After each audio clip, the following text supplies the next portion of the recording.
Cool. How's the hand? Right. Okay. Listen, mate. We've decided to go up to Khao Lak today to go and see if we can find out anything up there. Check up on the pictures outside the morgues and things. To see if we can track it down up there. What I need to know from you is where exactly were you guys staying? There was a chance of news in Khao Lak, but it was probably going to be bad. Khao Lak was one of the worst hit places on the island.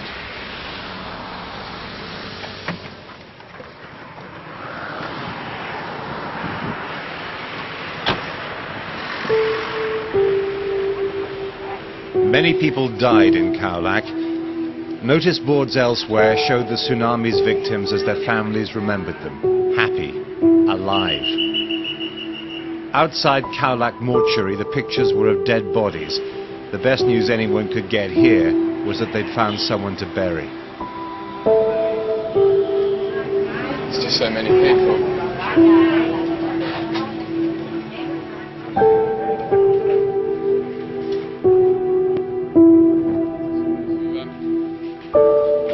On because we're right next to where they're storing the bodies at the moment. They're storing them into these containers, I presume. They're inside wooden coffins, which you can actually see just over there. They're building the coffins as we speak, and I guess they're putting the bodies into storage.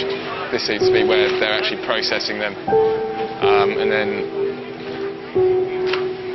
storing them in these containers. So we're going to go over and have a look at these photos now.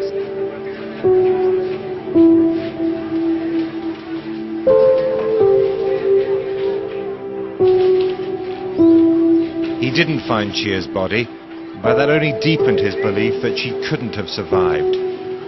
Fergus prepared himself to tell his brother. I feel fairly despondent because we've had no real luck, but then there's just so many people in the same situation that we're in, looking at who are finding it impossible to find anyone. The fact that the bodies are so decomposed and that you can't identify them in that manner is a big problem. I hadn't realised until we got up here today and drove past the severity of what really happened here. I mean, when you look round, you see that even a half a kilometre up to a kilometre inland, there is this total devastation. The waves killed people from Indonesia in the east to the coast of Africa 4,000 miles away. This week, the UN's relief coordinator warned that the number of dead could still rise dramatically. It's a miracle that anyone survived it, really. One thing I'd probably know is that she was killed instantly. I'll tell him exactly what's happened down here. I'll tell him the truth. You want to know the truth, and that's what I'll tell him. I mean that there's utter devastation down here, which he will know. That it may take a long time to find out what really happened to Chia.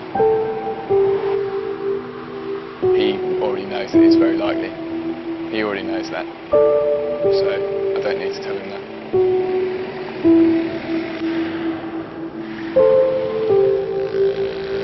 Back at Phuket International Hospital, Trevor was going through the names of every patient there, still trying to work out who was alive and who was dead.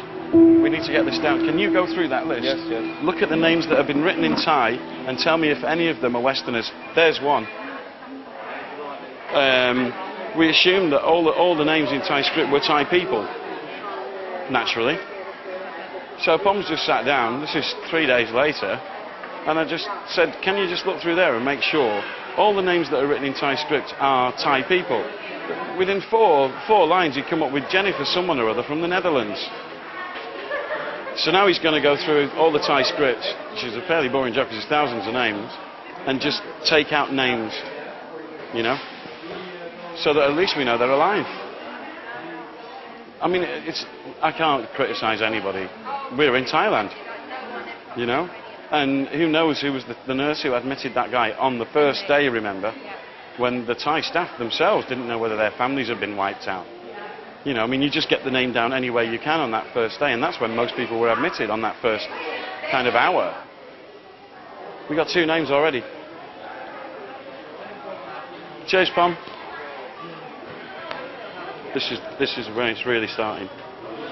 Everything else before was the administration of injuries and the treatment of injuries, and support of people who have got people missing, who were our patients already. What we're getting today is all the people who've, you know, they're hopeless, or they've got a little bit of hope left, and that's going to be the next 3 days. That's just going to get bigger. Let me put this down.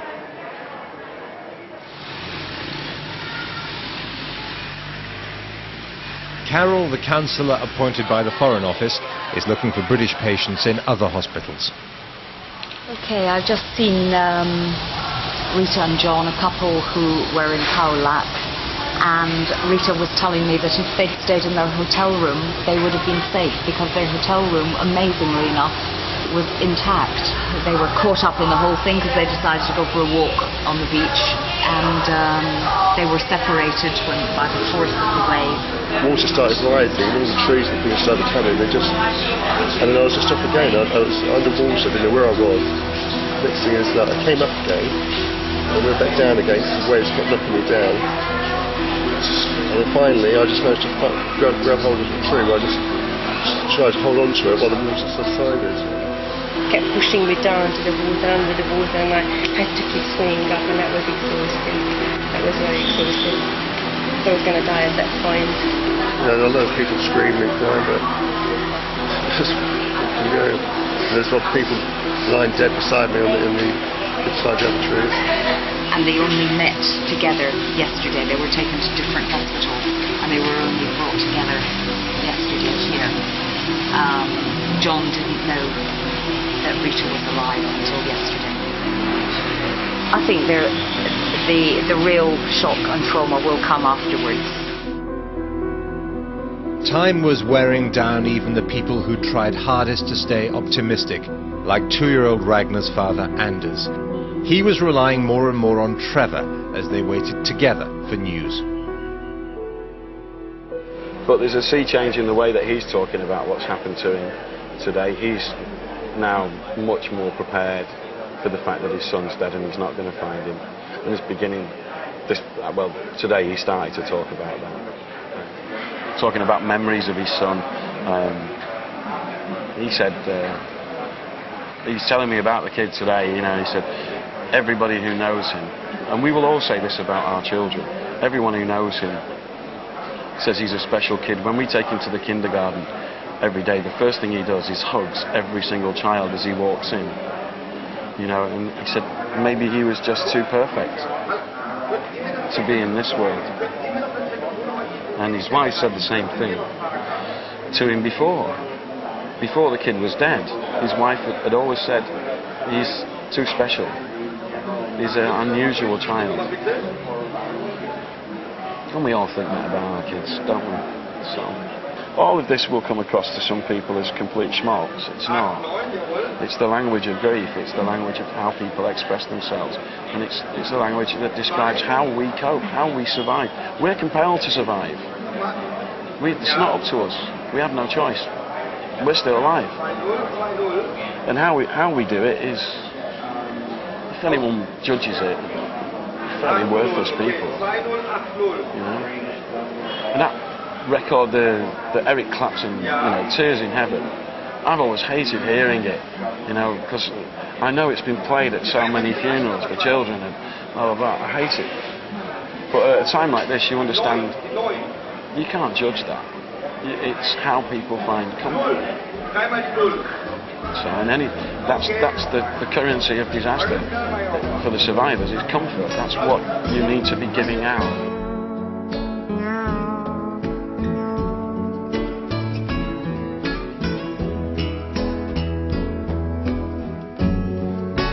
Beyond the door, there's peace I'm sure, and I know there'll be no more tears in heaven.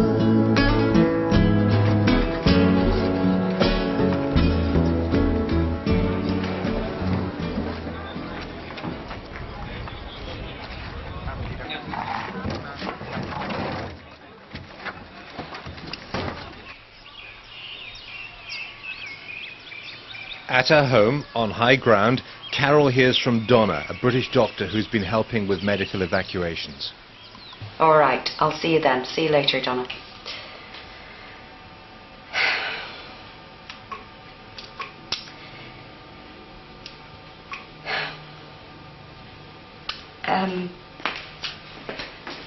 Donna's really quite upset. Now, so am I. Just wait a minute.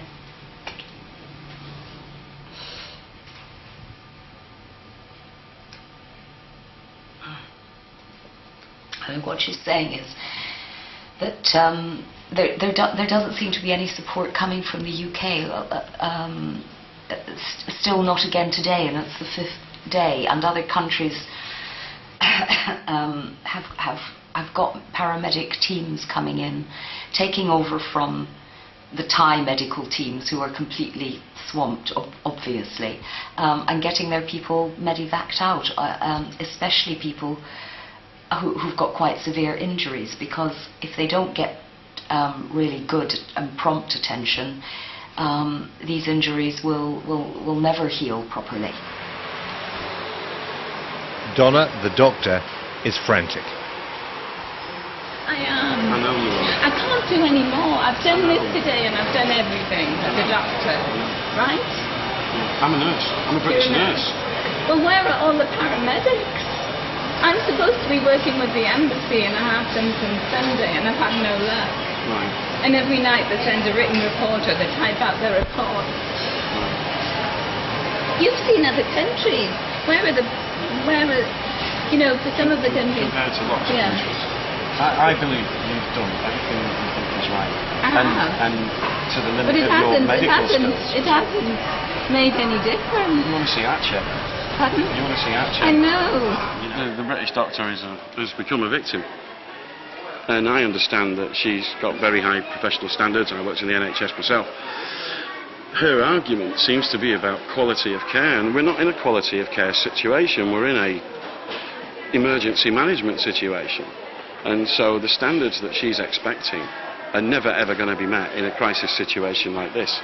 And so I got a call that she's on a mission now to go around the media to, you know, say what the bloody hell are the British government doing. The British embassy here has been the best out of the lot. They've been outstanding given the circumstances. I think that she's just maxed out. She's just not coping herself. And I don't know what support she's got here. I think she's been on her own. So, and I think she's rubbed people up the wrong way, and therefore she's not finding any support, and she's not having any success. The poor woman's probably not had a result since she arrived, you know, so. It's New Year's Eve. I don't know who that's from. Happy New Year, make money. Happy New Year, many money and take care of yourself. Anonymous. Okay, I will.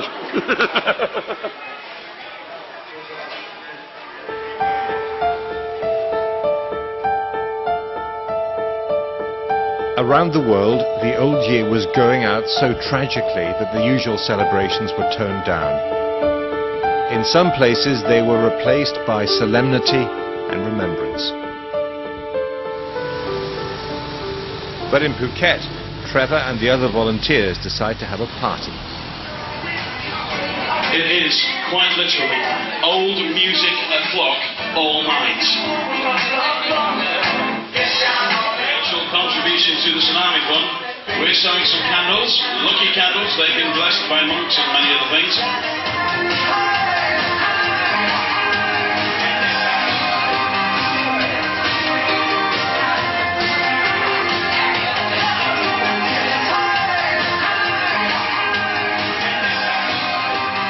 All of them want to let off some steam.